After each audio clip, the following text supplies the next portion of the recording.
look at the front. This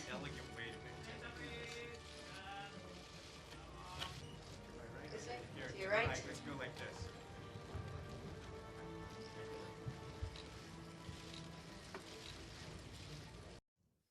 This is the Mission Impossible that can't be topped, and we are excited to welcome the producer and star, Mr. Tom Cruise.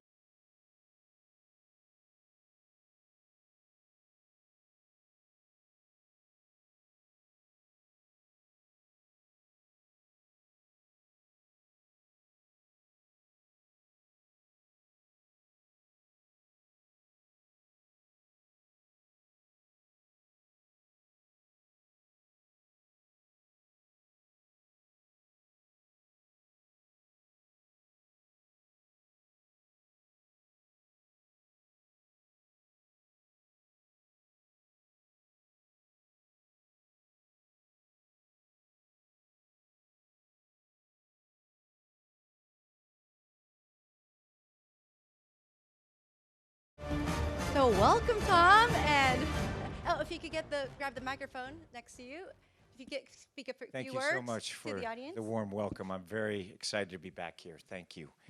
Thank you. I've missed you all, so it's wonderful to be here. Well, welcome to this press conference. So please have a seat. So thank you. So the still photographers will not be allowed to take pictures from now on. So I appreciate your understanding. Thank you for cooperation. So 写真は一度ここで、おやめになっていただけたらと思います。ありがとうございます。So now we'd like to keep on. And so last night, Tom, you had a big scale red carpet and you saw the movie together at the Japan premiere with all the audiences. And how was that? It was extraordinary. It was so beautiful. The cast that were there last night, we waited to show it to them until we had this audience. So it was enormously special. McHugh and I have been working on it. You know, you have to understand, Dead Reckoning and The Final Reckoning, these two films, you know, along with Top Gun Maverick, we were working on them for 7 years. Wow, 7 years. It took 7 years. Wow. And we finished the film. The subtitles were done just days before. So it was just out there and ready to go. Yes, and it just takes a long time making these movies. They're very detailed and very challenging, and it was a magnificent night for all of us, for McHugh and I, and to see it with the audience and share in that, and to receive the response. You know, it was amazing. And the audience at the end of the movie was a standing ovation. Yes. And I'd like to just take this moment to thank the audience for that. It meant a tremendous amount to me and McHugh and the whole cast. It's, you know, I make movies and McHugh and I make our films for audiences, and to receive that acknowledgement, that's our dream, to make people smile and lift their spirits and make them feel that, you know, they just were sent to a different place and engage in cinema. So I will never forget that evening. I know on behalf of our cast and our crew, I just want everyone that was there and the whole audiences in Japan, I just want to thank you so much for that. I'll never forget it. And it's such a rare gesture for the Japanese audience to stand up and give a standing ovation. So it means so much. That means we enjoyed it so much. Oh, that was amazing. Thank you. And we were waiting Yes. for this moment. Thank you. For you to come. Thank you so much. And I've been waiting too. And I would also, if I could just take a moment, I would like to thank someone who's very special to me and very special to cinema here in Japan, Toda-san. Toda-san, where are you, Toda-san? She's in the audience. Toda-san, otachi kudasai.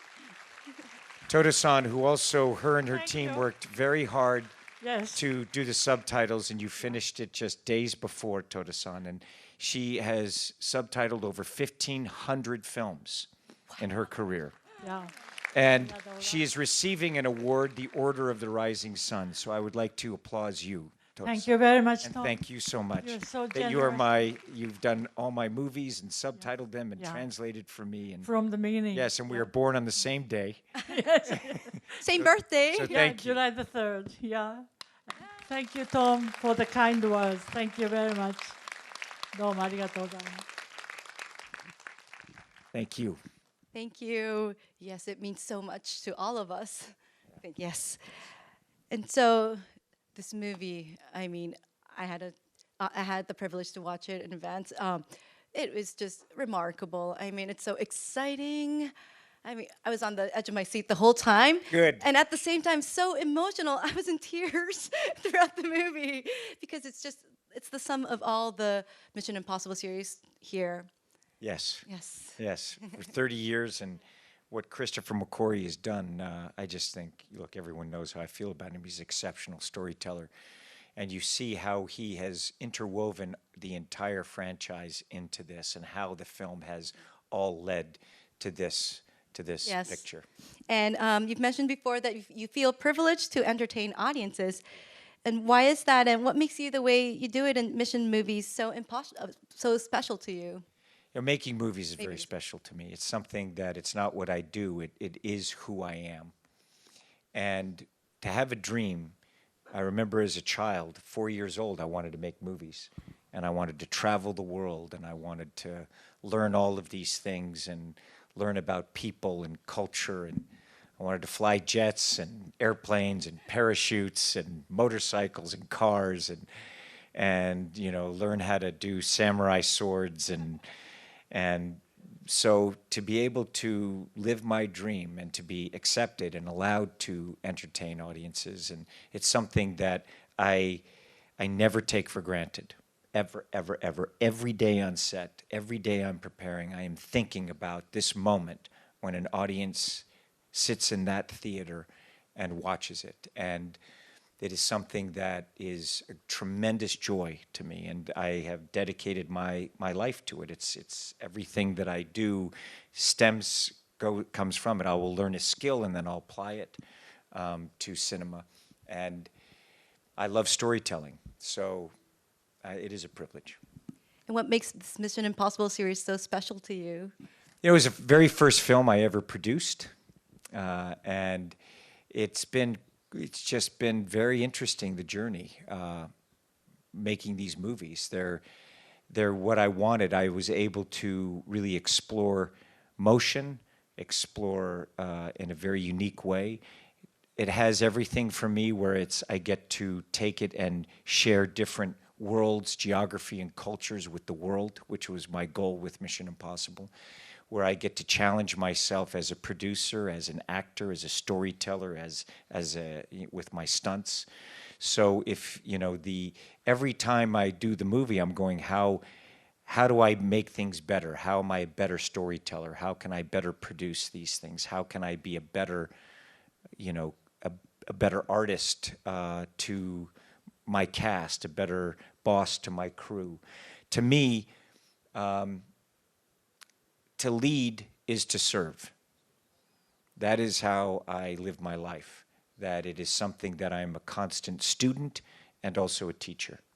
But those things that interest me, not even before movies, I knew that, when you take things on and with the responsibility that I feel and the joy that I feel in creating these things. And with, it's been a tremendous honor and pleasure working with Christopher McQuarrie and our entire cast that is enormously talented and very giving and really gave it their all.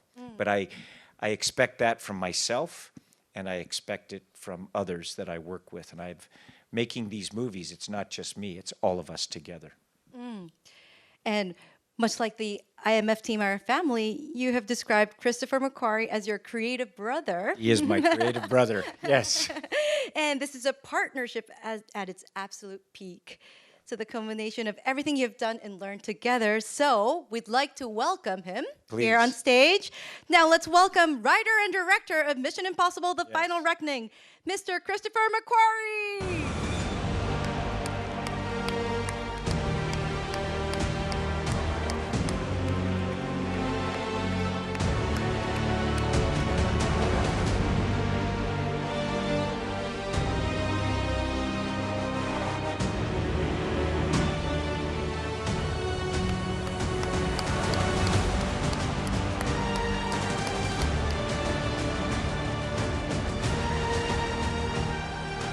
So if you could say a few words to the audience, please.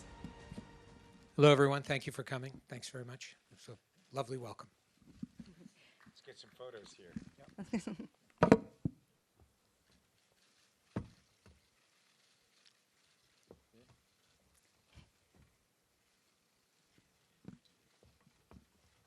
You can look at the center. Thank you. Well, thank you very much. Wave.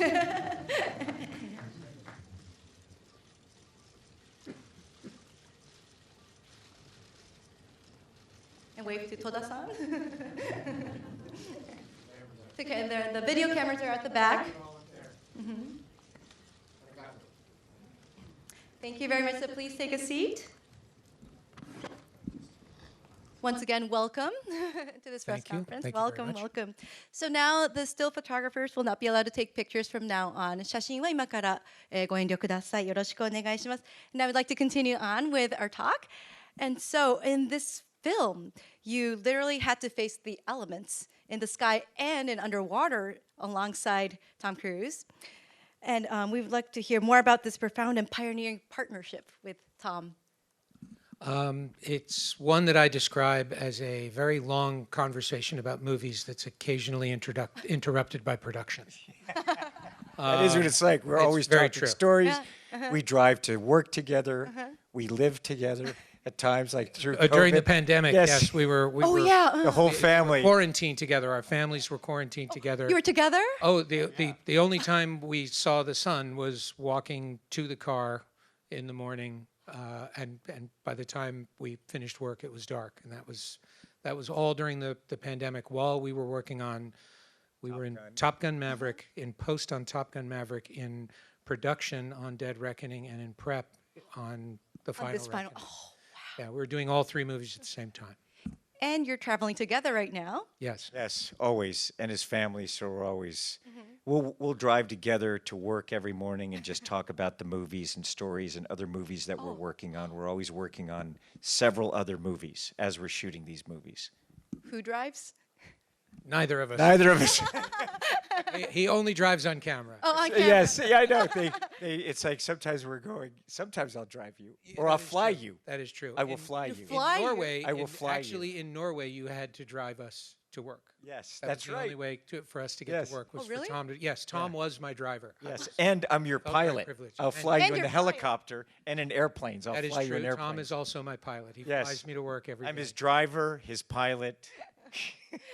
How do you feel about flying together? Like as a pilot, how is Tom Cruise compared to Ethan? Well, so when you see him fly on camera, it's a little nerve-wracking to then fly to work off camera. But he separates the two. He doesn't forget. I separate aerobatics. I warn you before I do it. Yes, you I say, would you like a little aerobatics in the helicopter this There's morning? one time you did not warn Oh, me. is that right? Yes, you got my attention. Which You one, did Dee? not. We were in your helicopter, and I was looking out the window. We were in Norway. Oh, that's right. Oh, that's right. Yeah, Yeah, and you sorry did a about very hard bank. that. And Yeah, very hard bank. Yeah, Yeah, I thought yeah. that was Really? Yeah, sorry about that. Yeah. I usually warn everyone before I warn do aerobatics. Wow, that is also a moment. he knows I can handle it. So Oh, you can handle Can it. handle it. I mean, you take all his, you shoot all his movies, so you know about it. I'm used to it. Yeah. Yeah, you're used to it by now. And also here, Tom, I think you suggested that Christopher go out on the wing on the plane for this. Yes, film? here's the thing about McHugh. When we were doing Top Gun Maverick, what I also love about him is his adventurous spirit. So he will go, and I flew him in my airplane, my P-51 and an L-39, and he went in different other fighter jets.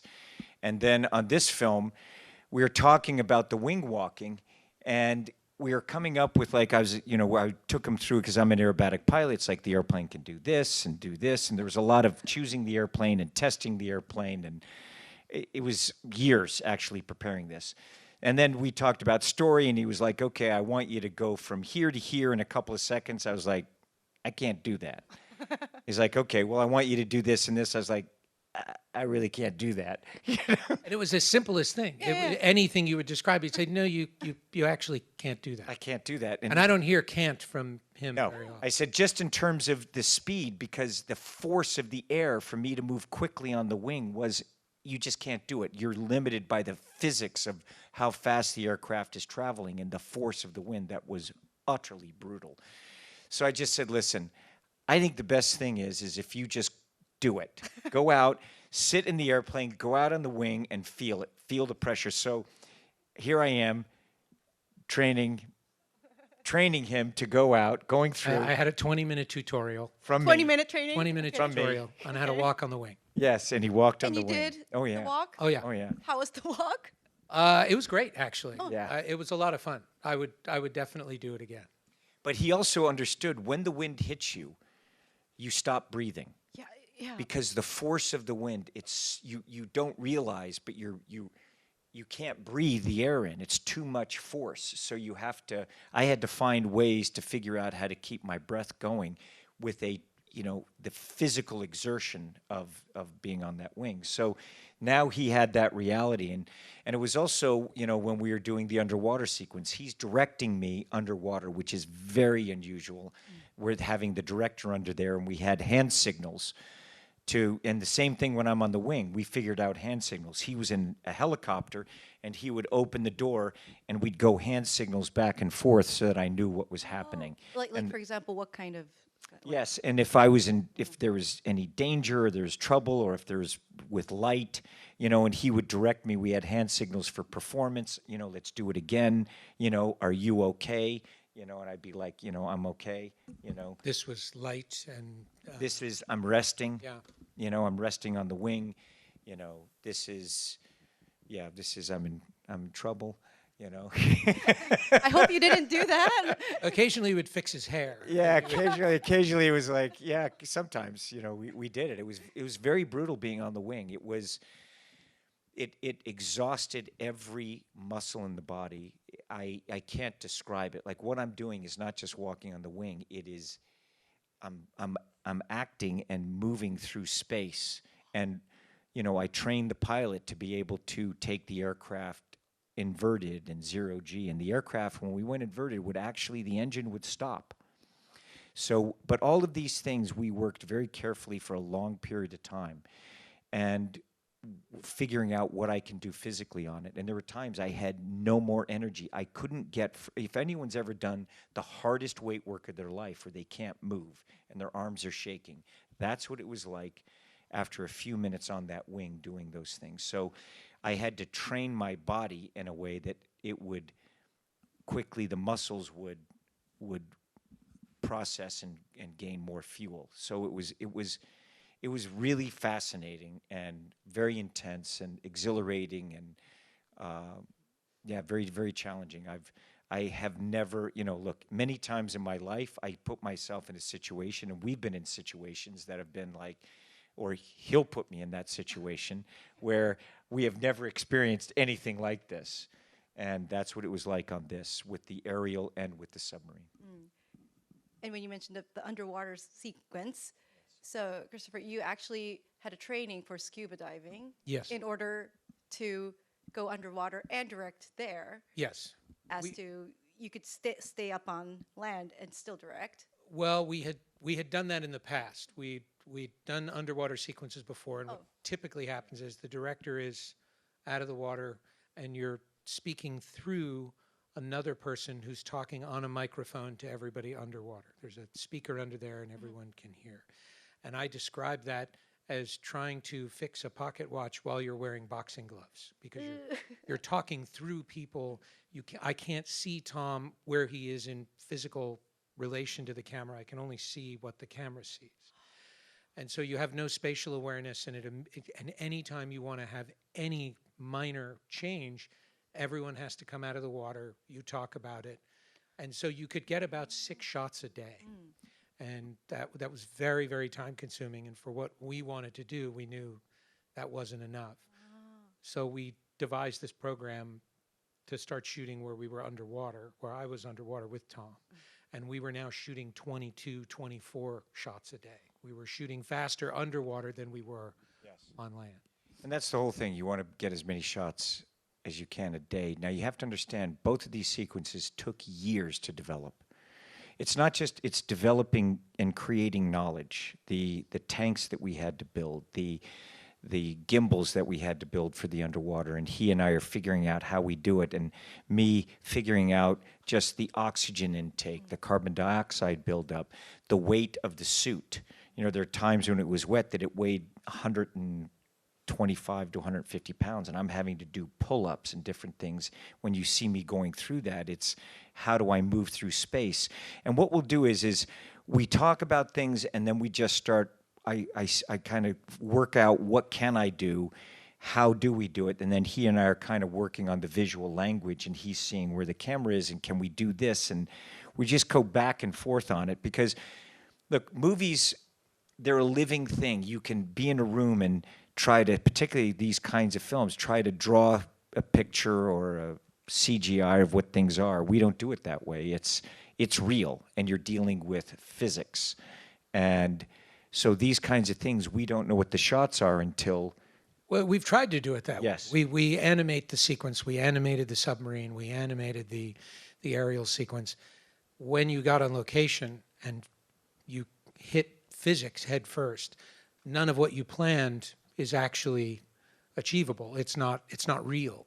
And so we would have to then very quickly rethink what we were doing. And what we do is, like, I've been doing underwater sequences since I made Legend, you know, so, and we've done several, and what we do is we do a sequence, and then we're looking at it and study and go, okay, how can we do it better? How can we do it better? What story can we tell with this? How can we do things better? We're constantly trying to improve ourselves to entertain an audience in a really emotional and spectacular way. And that adds to that moment. Yes. Yes. And now, the audiences love seeing the team come back together to tackle the impossible in these epic movies. But in this mission, for the first time ever, that team is separated from their heroic leader across the far reaches of the planet. So let's reunite them with their leader right now on stage here. Please welcome Haley Atwell, Simon Pegg, Pom Clementieff, and Greg Tarzan Davis.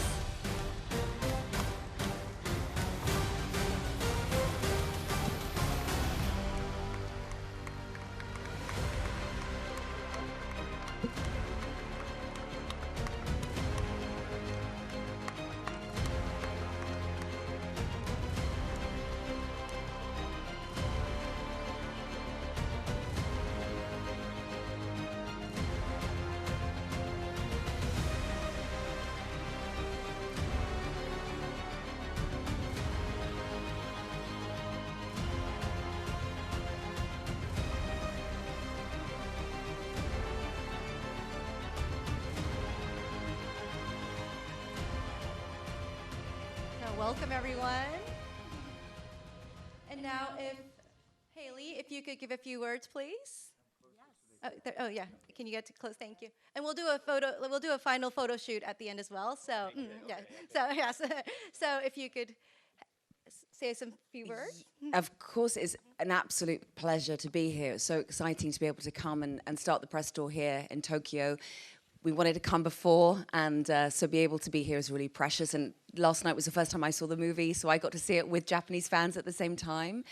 And that was so wonderful to see it through your eyes. And thank you for your generosity and your support. We're so immensely proud of this movie and everything that it took. And I love being in it as much as I love watching it as an audience member. So thank you so much for having us. Thank you, Haley. And now, Simon. Oh, there's a microphone right next to the chair, yeah. Konnichiwa. Arigatou gozaimasu. We've had a wonderful time. It's been so brief. We leave today, but it was such an honor to watch the film last night with a Japanese audience and feel the love in the room. It was quite incredible and somewhat moving. So thank you so much, everybody. Thank you. Arigatou. Thank you, Simon. And next, Pom, if you could say a few words. I think there's a microphone right there. Hello. I'm just very happy to be here and to share the movie with all the fans from Japan. I love this country. And yeah, I love you guys. Thank you, Pom. And Tarzan?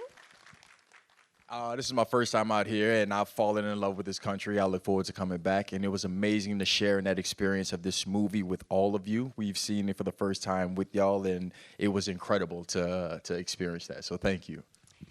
Thank you, Tarzan. So now if you could all take a seat, please. So thank you, still photographer. Please stop taking photos right now. 写真はここから、ご遠慮ください。また後ほどフォトセッションでよろしくお願いします。So now the whole team has reunited here. Welcome, all of you. Welcome. Thank you. So the IMF team has evolved throughout the mission. And how would you describe these characters' dynamic in the final reckoning? So, Simon, what would you say?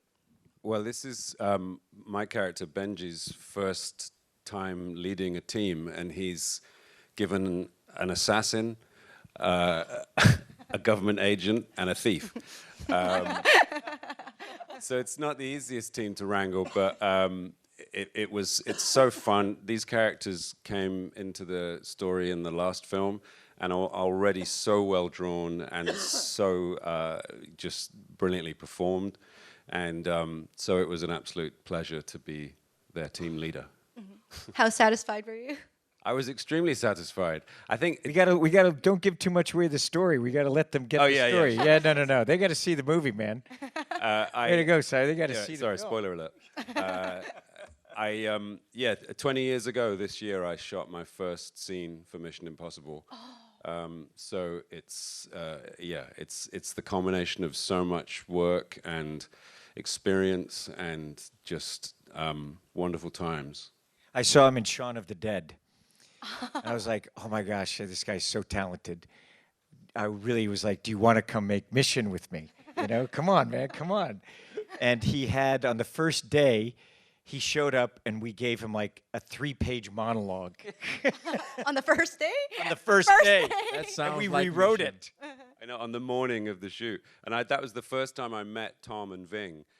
Was they just strolled out of a door on set, and I was just like, okay, this is real. Yes. And we were rewriting the monologue as he was saying it. And Yeah, it's wonderful how that all, and he was brilliant right from the beginning. His ability, you know, I just so admire his ability, his drama, his comedy, his teammanship with everyone. It's always a pleasure, you know, to work with him, and we love him.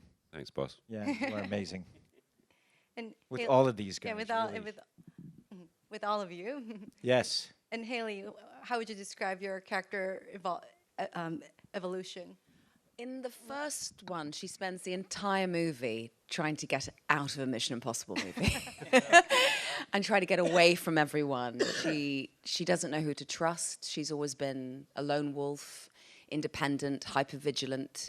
I think that comes from a sense of real fear of belonging to a team. She's never had the opportunity to do that. And so it takes the whole movie for Tom to convince her. And then at the beginning of this one, she's part of the team, but she's still untrained. She has kind of an unfocused skill. I think that she's capable of still making lots of mistakes because she doesn't really fully know how high the stakes are for everyone. And what I love about the emotion in the team dynamic is now that we're all working together, for Grace at least, it's an understanding that the cost of belonging means that she's now living with the fear of losing people that she loves. And that is the great potential sadness and the stake there is going, if when we do care about each other, it couldn't be scarier and more terrifying, the idea of losing each other. And so now she is living for beyond her own personal ambition and living with a greater sense of purpose and meaning, and realizing that we all need each other. We all have to depend on each other in order to do the work that we're setting out to do. And Pom, your character. Oh, my character. Oh. And we gotta let them see the movie, guys. Oh, Yeah, no, I'm not gonna. That's true. I'm not gonna say much, but again, a little bit like Haley's character in the first movie. She was kind of like a lone wolf, and then she gets to share more scenes with the other characters. couldn't be very mysterious. So yeah, and you see a side of her that is more vulnerable in some ways. Yeah. Yeah. And that's about much as you can say, right? Yeah, these guys are awesome. I just, you know what I mean. Just It's make sure. You really like, you got to go see the Yeah, movie. go see the They're and very- Tarzan. yes. Of course, you play an important role in this team as well, right? Yeah, I'm glad you see I play an important role in this team. You do. No. That's why you're here, man. That's why I'm here. No, the evolution of Degas, it was incredible to see him question something which I don't think we saw that in any of the other films. Somebody openly questioned if Ethan Hunt's character is making the right decisions, and we see that in the previous films. And in Final Reckoning, we see him make the decision on joining a particular side. I don't know how much I can say. I'm like nervous now. I We're don't all, know. don't worry, man. We're all like, we're the team. We're we're involved. okay, It's we're a okay, team. man. I already Great. blew it. We're a team. Yeah, so he made the right decision on fighting for the side with these lovely people up here, and I guess we'll see if their hard work pays off. Yep. And that's about that's as much as you could say, right? That is about it. And I've never had to, like, whenever I do interviews, I'm always nervous on what to say. And I always joke, like, if I say anything, Tom is going to swoop up and grab me. Right, Tom is right here. He's going to, like, shut up. Press was easier no. yesterday when we hadn't seen the movie. So Oh, when we had questions, we were like, I don't know. you could say it. And also, No, we just we appreciate it. We just like to keep things for the audience. Of course, and of allow course, them to yeah. experience the characters because this is such a strong character film. It's like great to just allow them to experience it. So yes, of That's course, why. yes, of course. And Tom, and also Christopher, you have said that one of your main goals on this was to create the truly global Mission Impossible. So where have you all traveled to make this McHugh? particular? Africa, twice to Twice. Africa.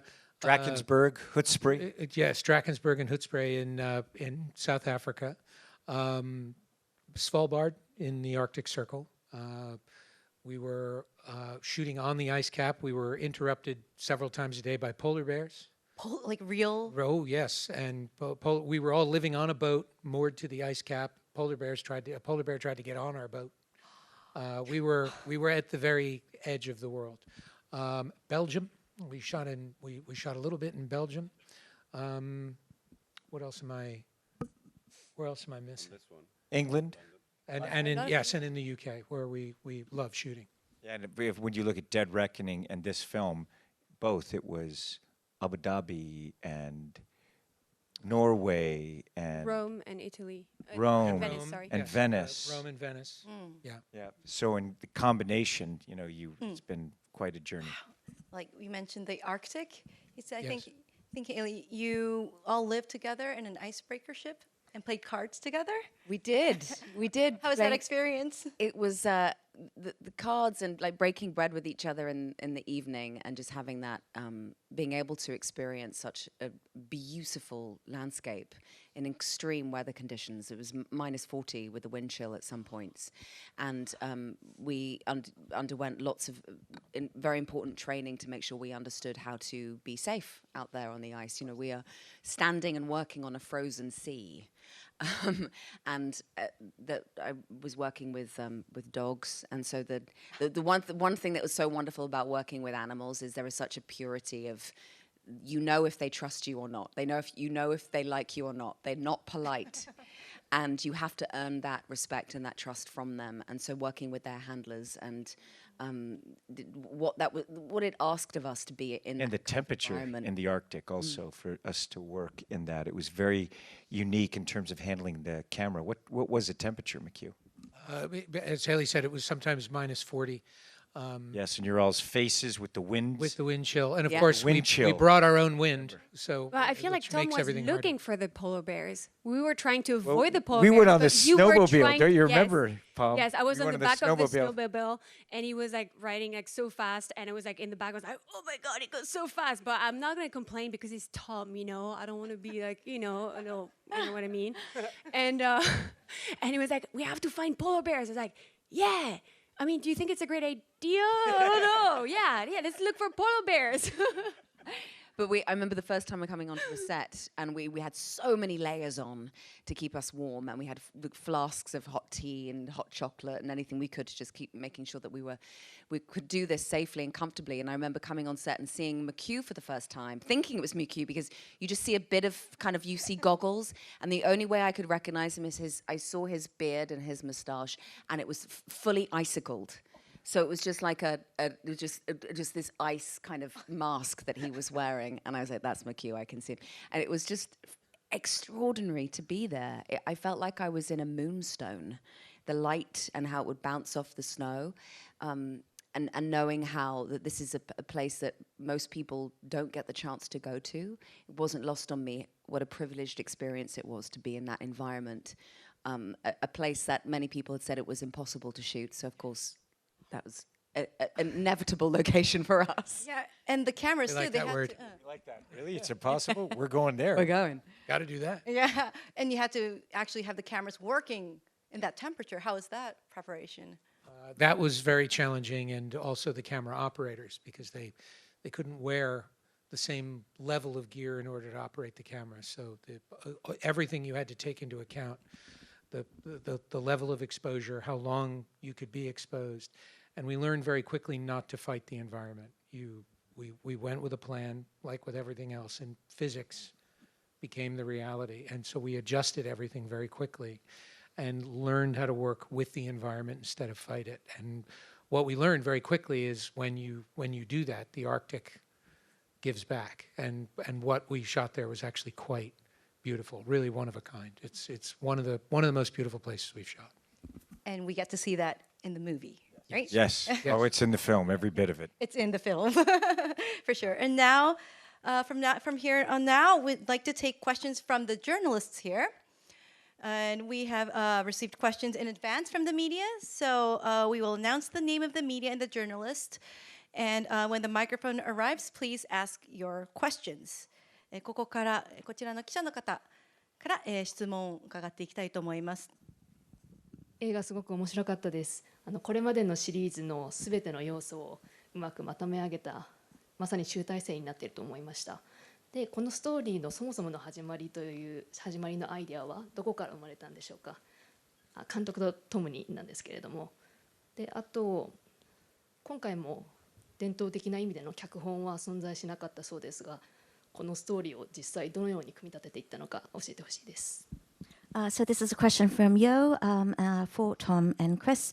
And well, first of all, the film was just a ball of fun. Thank you very much for making it. And it truly feels like a culmination of all the work you've done. And so she would love to know what the first spark, that first seed of the idea for the film was. And because we heard that it was developed in quite a non-traditional way, can you talk a little bit about developing the screenplay together? I mean, I don't know what developing anything is traditional. The kind of movies that I've made and how I learned to tell stories is this. And it's a dialogue between us. And you had ideas. I mean, you speak to this.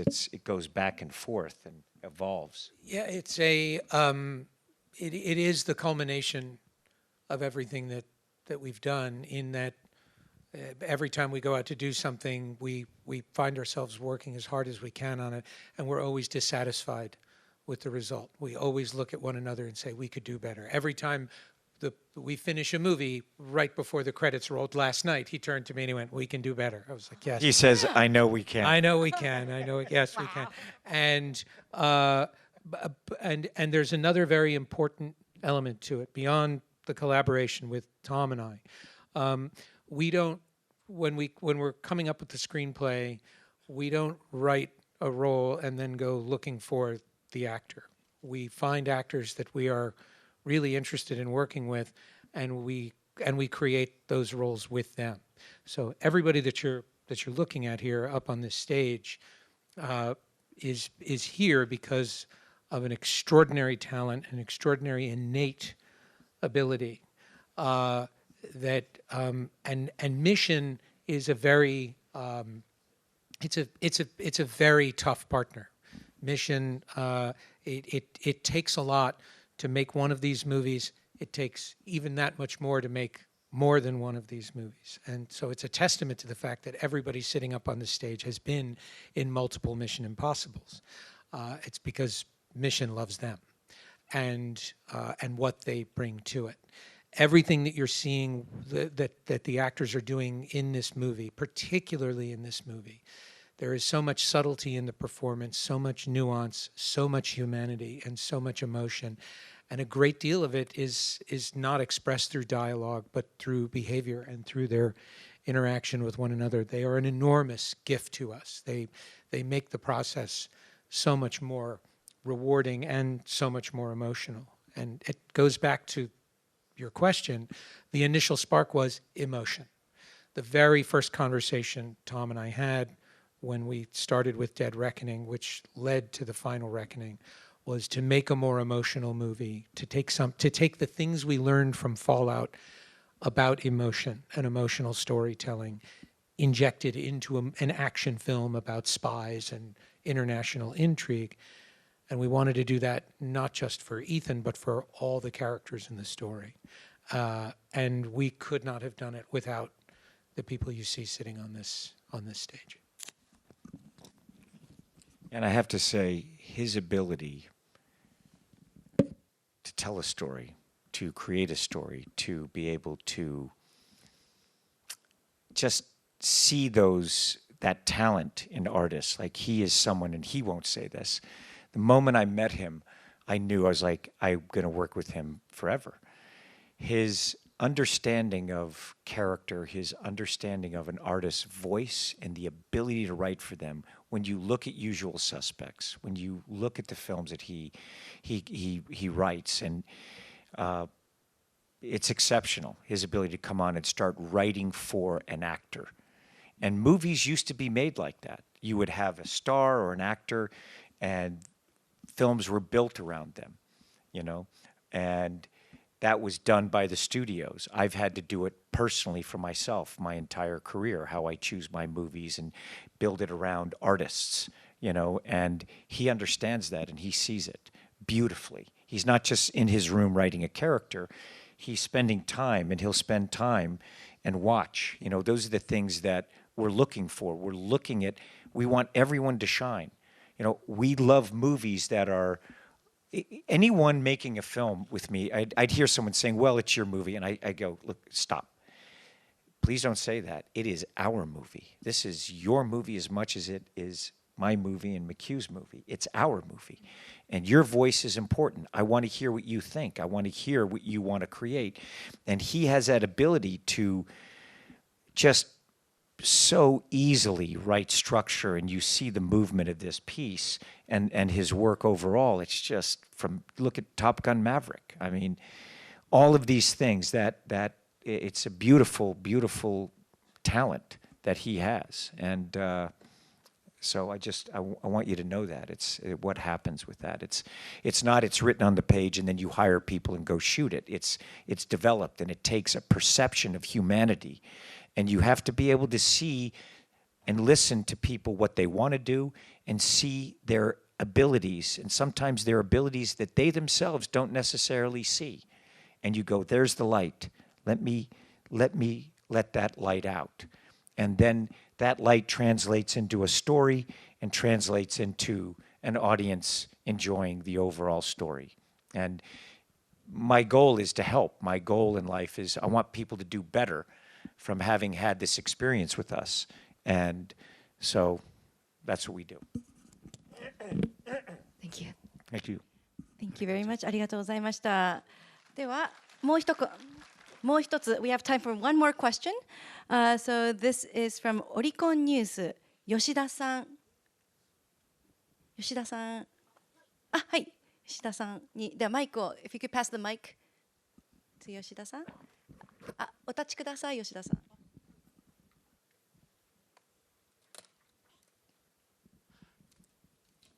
オリコンの吉田です。皆さん、ようこそ日本へ。Welcome to Japan。すいません。Thank you so much. ありがとう。質問なんですけれども、このシリーズ30年続いておりまして、1作目がを作った時にこのシリーズが30年続くと思っていましたかっていうのを聞きたいと思ってました。So this is Mizuho, and the question is for you, Tom.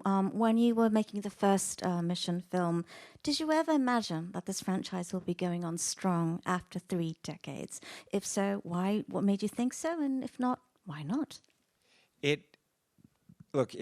When I was started out, I really wanted my career, even before this, that I would be doing this long. I had hoped, but I also knew, I have to develop my talent and understand. Like, I wanted to understand more and more. I'm very much a student and learning, and I was interested in, like, what's the communication with the audience? And I remember when I made the first Top Gun, everyone wanted to do a sequel to Top Gun. And I was like, I'm not ready to do a sequel to Top Gun. And I felt I need to develop my talent as an actor, as a storyteller, and understand more the language of cinema. And when I first was asked to, I come to Paramount by a woman named Sherry Lansing. She was the first female president of a studio. And I met her when I did TAPS when I was 18 years old. And she knew my passion for movies, and she has been very generous with me and supportive of me. And she said, come to Paramount. And it was a moment where I was ready to produce a movie, and I looked at their library, and I said, I'm going to make Mission Impossible. Now, you have to understand, when I first decided to do Mission Impossible, everyone was like, what are you doing a TV series? And there's questions, and I was very interested in testing. I'm always very interested in testing my abilities, my talents, and what kind of producer will I be? And, I always want to be the best that I can be. So when I did the first Mission, I did think it would be, how would I do the next one? What would I do? How would this evolve? And so they wanted another one, and I was like, I felt ready at that time to try another one and produce another one. And then I was ready to do another one with the third one. And then after doing all 3, I reevaluated just the series and kind of what was working, what the audience enjoyed, what I enjoyed doing and developing. So I did hope that this would happen. I mean, it's something that is, to be able to meet Christopher McQuarrie and to have it evolve the way that we wanted, because I always wanted to go, like, when I'm making a movie, sometimes people say, well, you're in it, Tom, it's going to work. Even when I was a kid, I was like, no, stop. I never, ever say that to me. Just because I'm doing it doesn't mean that it's going to work, that the story is going to work, the characters. Please don't say that. Don't anyone take that for granted. We all have to focus and work hard and make it just like it's there. So every time, that's what we want to do. And to work with Christopher McQuarrie, someone who has that ability and has that same dedication and love of storytelling. And it's also something where we go, you want to take everything that you've learned and apply it to the next, everything you've learned and apply it to the next. So I have a saying that is like, pressure is a privilege. And it's something that we remind ourselves every day. So yes, I hoped that we would be here. Yes, I hope that each film, I want to make each one better and better and better within the Mission series, but also with everything that we do, everything that I do. I want that, whatever genre we're working in, I want to take that and apply it to the next film, the next film, the next film, those experiences. And so when you look at my career overall, whether it's aerial photography or underwater sequences or a drama or a comedy, it is something that I have studied and applied and tried to make it better, whether I started out with Risky Business and then I'm doing, a drama with Color of Money, action and Top Gun, and then evolving to my first production and playing a vampire. Everything I'm doing, I go in and I study that. I study it, and I study the history of that, and then I try to find out how to apply it to make the best possible film. So, sorry to go on so much, but yes, I had hoped to be here. In this way, it's beyond my dreams, and I'm very grateful to Christopher McQuarrie and our relationship, McHugh, because that passion and his ability making these kinds of films, and it's a Swiss watch, the detail of this. and his understanding of that kind of structure that it takes, and the work that it takes to get each and every moment, and how he has taken it and expanded, to this level. It's tremendous, and I'm very grateful, McHugh. I'm very grateful to you. You're amazing, and to this whole cast, and thank you. And to you all here for allowing me to entertain you. I truly am very grateful. I've been doing this since I was 18 years old, and you have supported me and come to see it, and thank you. Thank you very much. Thank you very much. And that will be the end of the Q&A session. So we will like to move on to the photo session. So if you could all please stand up and come to the center.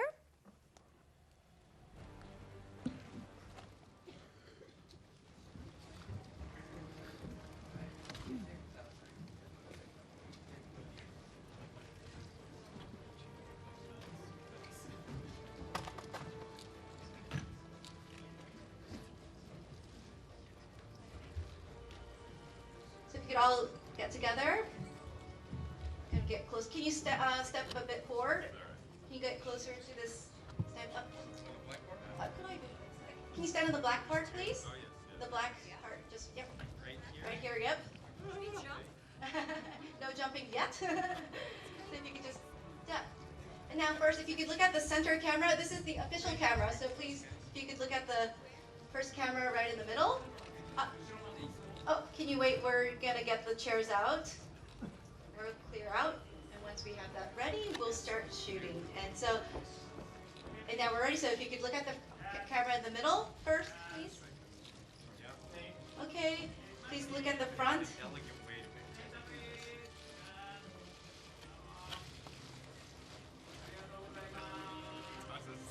And now if you can look to your right. To your right, please. To your right. Let's go like this.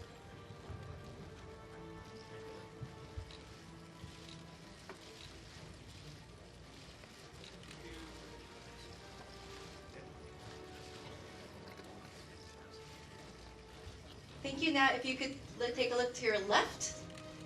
Left, please.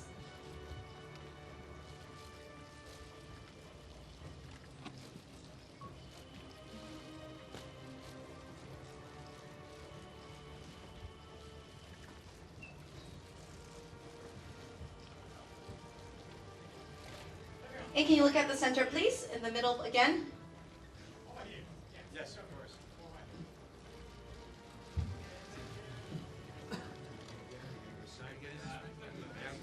Do this.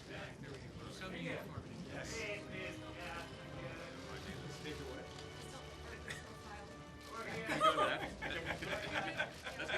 Yeah, that's better. There we go. Okay, there we go. You happy? I'm working on this.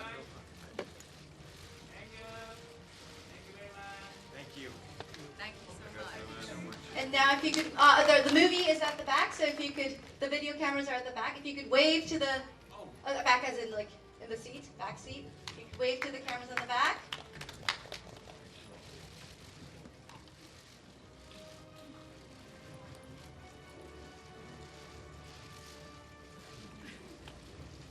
Thank you. Thank you. So this will be the end for the photo session and video session. Thank you very much, and this will conclude. Thank you so much. Thank you. Thank you very much. Thank you so much. Thank you so much. Please give a round of applause to Tom Cruise, Christopher McQuarrie, Haley Atwell, Simon Pegg, Clemente, and Greg Tarzan Davis. Thank you very much. If you could all exit.